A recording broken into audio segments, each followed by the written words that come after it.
जय माता की। मैं पंडित सुशील पांडे। आपसे निवेदन है, आप हमारे चैनल को सब्सक्राइब करें, लाइक करें, अपने इष्ट मित्रों में साझा करें। आज हम आपके बीच में एक अपना जवाब लेकर के उपस्थित हैं। क्योंकि अभी पिछले दिनों में मैंने एक वीडियो डाला जिसमें मैंने बल दिया कि श्राद्ध अवश्य करना चाहिए, निश्चित रूप से श्राद्ध अवश्य करना चाहिए।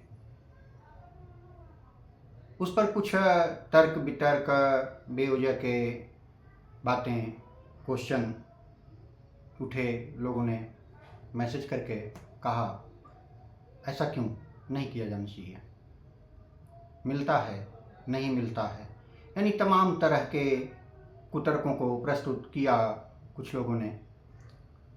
बहरहाल मैंने कुछ अपना नहीं डाला। मैं जो ग्रंथों को पढ़ता हूँ, जो परंपराओं को देखता हूँ, ऋषि मनीषियों की बातों को जो समझता हूँ, उन्हीं चीज़ों को हम आप सभी के बीच प्रस्तुत करते हैं। और आज भी उसका उत्तर भी हम उन्हीं ग्रंथों के आधार पर ही प्रस्तुत करने जा रहे हैं। जिसको मानना है वो माने, जिसे नहीं मानना है वह न माने। लेकिन आज भी मेरा बल है, मैं इस बात पर बार बार बल दूंगा कि अपने पितरों के प्रति श्रद्धा अवश्य व्यक्त करनी चाहिए, यानी श्राद्ध अवश्य किया जाना चाहिए। ऐसा देखा जाता है कि जब हिंदू धर्म यानी हिंदू मान्यताओं आदि के आधार पर कोई भी तीज त्यौहार आता है, कोई भी पर्व आता है, तो तमाम तरह की बातें खड़ी होती हैं। लोग उसे पाखंड, अंधविश्वास आदि शब्दों से नवाजते हैं। जैसे श्रावण में रुद्राभिषेक होता है, जी दूध बहाया जाता है, दूध गरीबों को दान कर दिया जाए। अरे भाई, आप अभिषेक भी करो, आपके पास औकात है, आप गरीबों को भी दान करो, रोका किसने है? कुतर्क क्यों प्रस्तुत करते हो? ये सारी चीज़ें खड़ी होती हैं। इसमें कुछ लोग जो स्वयंभू हो जाते हैं, बड़े विद्वान, आधुनिक अपने आप को बनते हैं, वे सारी बातें करते हैं। उनको कुछ नहीं पता, बस मात्र उनको आलोचना करनी होती है और वो आलोचना करते हैं। एक चीज़ मैं ये भी बता दूं, मैंने कई ऐसे लोगों को देखा है जो मंच पर आलोचना करते हैं, लेकिन पीछे अपने परिवार में परंपराओं, रूढ़ियों और अंधविश्वासों को सिर पर ढोते हुए पाए जाते हैं। बहरहाल सबकी अपनी अपनी समझ है, अपनी अपनी मान्यता हो सकती है।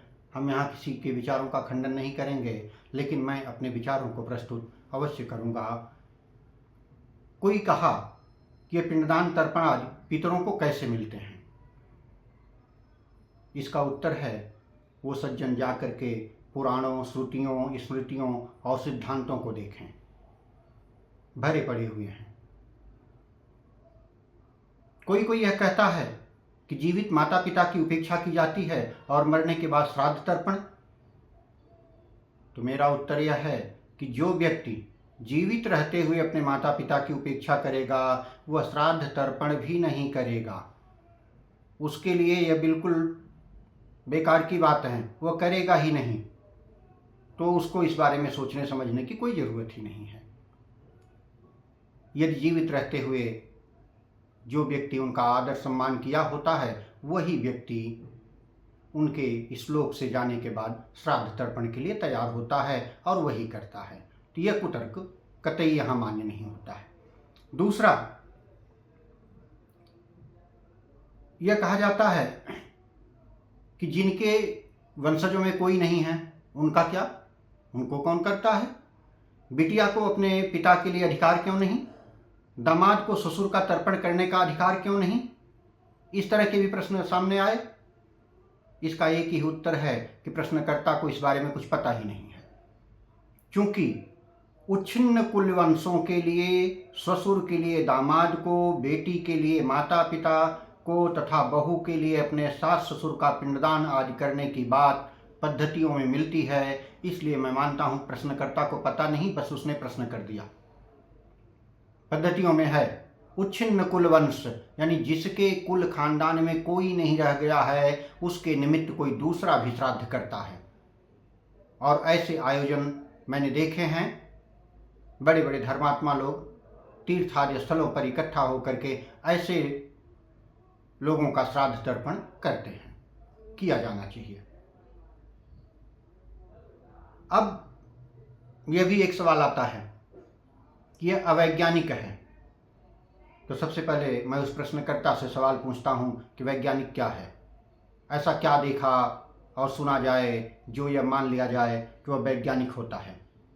इस पर उस प्रश्नकर्ता का कोई उत्तर नहीं मिला। हर संदर्भ में आलोचना के लिए स्थान होता ही है। निश्चित है आप आलोचना कर सकते हैं, क्योंकि जहाँ यथार्थ है वहाँ आप रहस्य खोज लीजिए और जहाँ रहस्य है वहाँ यथार्थ खोज लीजिए, आपको आलोचना का अवसर मिल जाएगा। क्योंकि जहाँ यथार्थ होगा वहाँ रहस्य नहीं होगा और जहाँ रहस्य होगा वहाँ यथार्थ नहीं होगा।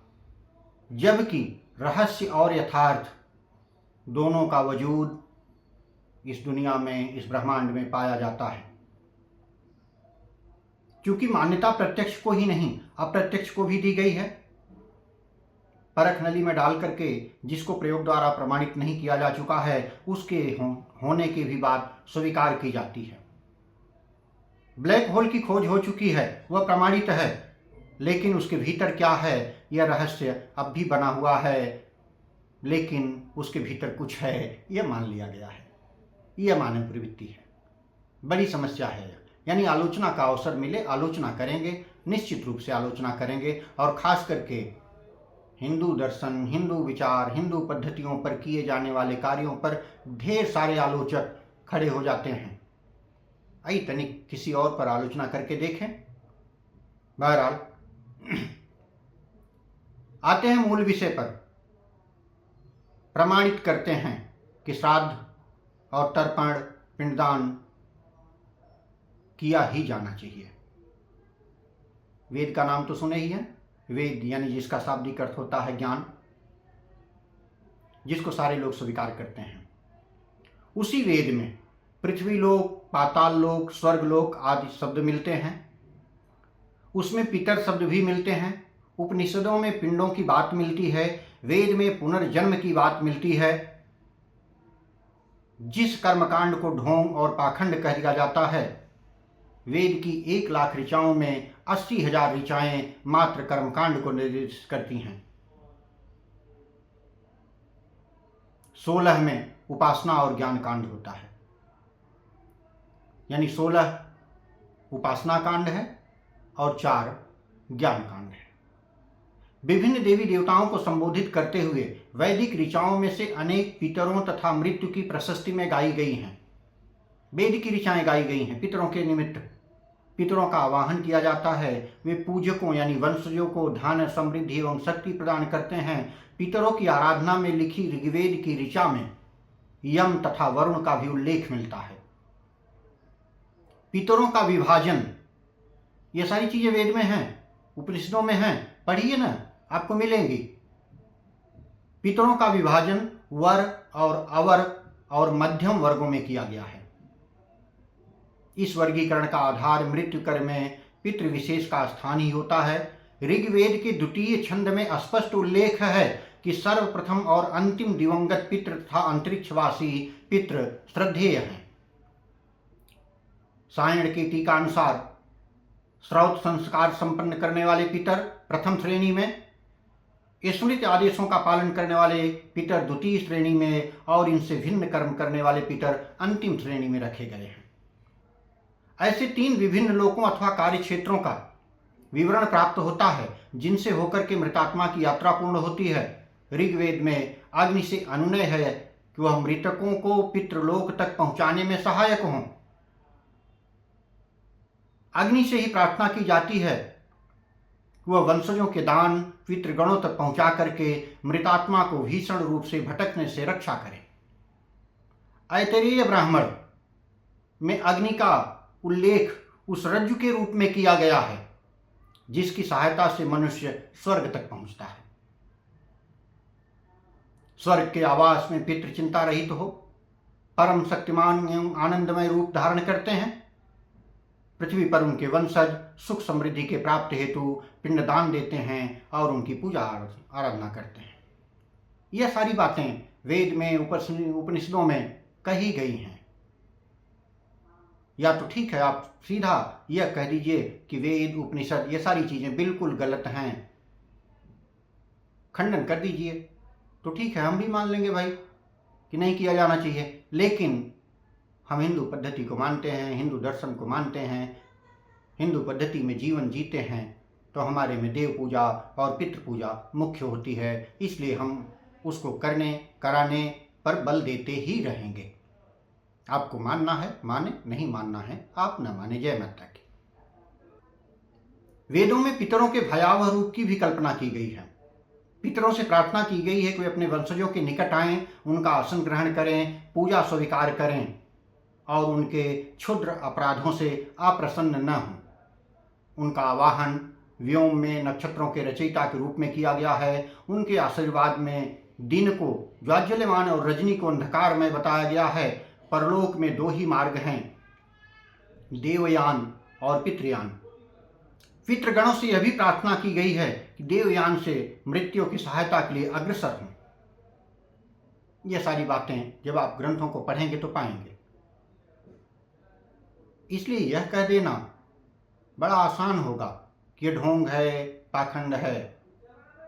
यदि ऐसा ही होता कि ढोंग, पाखंड और अंधविश्वास होता तो हजारों सालों से यह मान्यता में है, किया जाता है और थोड़ी संख्या नहीं बहुतायत संख्या में लोग करते हैं। सारे लोग मूर्ख तो नहीं हैं, केवल चंद लोग विद्वान हैं, चंद लोग जो है बड़े दार्शनिक हैं, वही सब जानते हैं।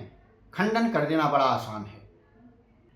ग्रंथों में जो उल्लेख किया गया है, ऋषि मनीषियों ने जो उल्लेख किया है, जिन बातों को आत्मसात किया है, वो अनर्गल तो नहीं। यदि अनर्गल होता तो इतनी लंबी यात्रा उसकी नहीं होती, इतने दिन तक वह मान्यताओं में नहीं होता। तीर्थ स्थलों पर भीड़ लगी होती है, भीड़ में जाने वाला यही समाज होता है। तो क्या आप यह कहना चाहते हैं कि यह समाज एक सिरे से बेवकूफ है, वह ढोंग कर रहा है? कुछ भी प्रश्न करने से पहले, किसी की आलोचना करने से पहले विचार करना चाहिए। और दूसरी बात, मेरी अपनी राय है, आपने जो करना है वो आप वह करो। कोई दूसरा जो कर रहा है, यदि उसके कृत्य से आपको शारीरिक, मानसिक, आर्थिक, सामाजिक किसी तरह की हानि नहीं हो रही है,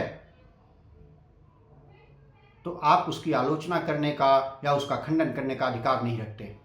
बेहतर तो यह होगा कि आप उसके किए जा रहे कार्यों को देखें, उसके पीछे छिपे हुए तर्क को समझने का प्रयास करें, फिर आप बात करें।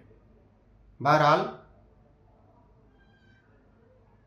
हम तो यही कहेंगे कि श्राद्ध अवश्य करना चाहिए। और यह मैं नहीं कह रहा हूँ, यह हमारे तमाम ग्रंथ कह रहे हैं, यहाँ तक कि वेद और उपनिषद भी कह रहे हैं। वेद जिसका शाब्दिक अर्थ होता है ज्ञान, उसमें भी पितरों की बातें हैं, पिंड की बातें कही गई हैं। अतः किसी के द्वारा किया गया खंडन मान्य नहीं है। आपकी श्रद्धा है, आप निश्चित रूप से अपने पितरों के प्रति श्रद्धा व्यक्त करें। जो भी आपकी सामर्थ्य में है, जो भी आपकी कुल परंपरा में है, उसके अनुसार आप श्राद्ध अवश्य करें। जय माता की। भगवती आपका कल्याण करें।